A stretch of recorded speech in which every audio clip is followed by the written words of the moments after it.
খুব ভালো লাগছে। আমি তো বললাম যে আমার সাফল্যের থেকে বেশি আমার খুশি হচ্ছে যে আমাদের পার্টি এতগুলো সিট জিতেছে আর আমাদের এই পুরো মিশনে আমরা সাকসেসফুল হয়েছি। অল ইন্ডিয়াতেও ইন্ডিয়া অ্যালায়েন্স এত ভালো করেছে, সেটাই সাফল্য। আজ বিজয় পথ রুখতে এখানে নরেন্দ্র মোদী বেশ কয়েকবার সভা করেছে, বিজেপি ঝাঁপিয়ে পড়েছিল, তার সত্ত্বেও জয়লাভ করলেন। এই জয়ের জন্য মূলত কি ইস্যুটাকে? এইটা তো মোদির ভোট ছিল।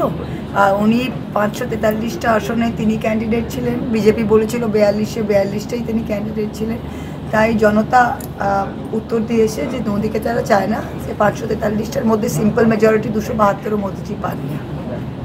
পার্লামেন্টে কি গর্জন আপনার আরো বাড়বে? দেখবেন আপনার আগামী দিনে আশীর্বাদ থাকলে নিশ্চয়ই বাড়বে। এই জয় কাকে উৎসর্গ করবেন? আমার পার্টিকে, অবভিয়াসলি মমতা ব্যানার্জিকে উৎসর্গ করবো।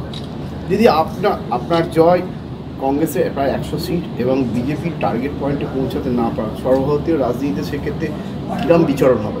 এইটা দেখুন, এটা খুব সিম্পল যে কোনো দিন ওই যে ভগবান মনে করা নিজেকে, যে গণদেবতার ঊর্ধ্বে আর কেউ নেই। যে মমতা এই যে নরেন্দ্র মোদী বলছে আমি নন বায়োলজিক্যাল, মা মারা গিয়েছে বলে আমি এখন ভগবানের গর্ভ থেকে আমি জন্ম নিয়েছি, মানে এইসব পাগল টাইপের কথাবার্তা মানুষ ঠিক দিয়েছে। আর ভারতবর্ষ হচ্ছে আমরা ধর্মনিরপেক্ষ দেশ, সবাইকে এক চোখে দেখতে হবে।